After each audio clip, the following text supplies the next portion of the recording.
I just think providing people with an opportunity to change, and never giving up on them. It's a second chance for people, not to judge them too harshly.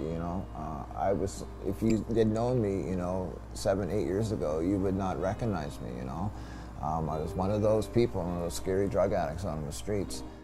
Sean LeBlanc, I'm a peer outreach support worker with Ottawa Inner City Health. So I left home at 13. I faced some sexual abuse in one of the emergency services that I had to access because I was basically homeless at the time. But I got through that, and I got some housing and worked basically through high school. Came back east because my grandparents, whom I was very close with at the time, got sick and enrolled in school.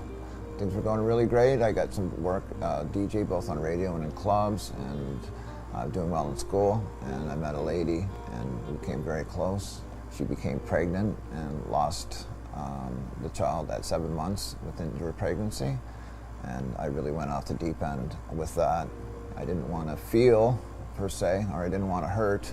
I started drinking, but I found that didn't work too well for me because I was getting so sick and everything. A quote-unquote friend turned me on to some opiates, some Dilaudid one night, and I'm like, yeah, that was basically the winner there.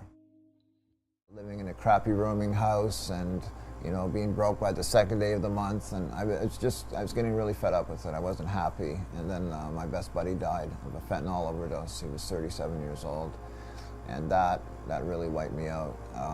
I just knew that I didn't want to end up like him. I tell people sick and tired of being sick and tired. I want to make some changes in my life, and slowly but surely I did. People deserve to be housed regardless of their addiction or substance abuse or mental health illness. It's basically the first step as far as I'm concerned. It wasn't until I got housing where I was actually able to make positive changes in my life. It's just nice to belong somewhere and not, having somebody wish you out of the neighborhood. It's just nice to be a part of the community, People take for granted, just the ability to lock their doors or go down and lie down and, on a Saturday afternoon or read a book and have a cup of tea. These are all things you can't do in a shelter. How I wake up every day now, happy, and it's a modest living, but it's one that I really love a lot. I used to wake up and wish I could go back to sleep because just facing the miseries of the day are always so rough and everything. But now I wake up beside, someone that I really love in a cute little apartment, just blocks from my work, in a place where a lot of change is happening and everything, and it really empowers me. It really inspires me, actually. I really saw that there was a need for a voice for people with experience in drug use, so I founded a nonprofit myself called DUAL, the Drug Users Advocacy League, and we just started having meetings, organizing from there, and just basically wanted to say in things specifically that were going to affect our future. Like any marginalized group, we want to say in decisions that are going to affect us.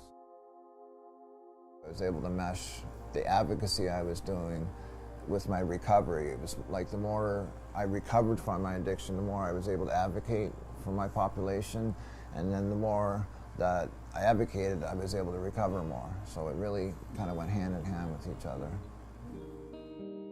Making someone's day just a little bit better can sometimes be the impetus for great change, and I feel a great responsibility and take it very seriously. It's really emotional work, but I wouldn't have it any other way. It's just amazing how resilient people can be, and I just think everybody deserves a second chance.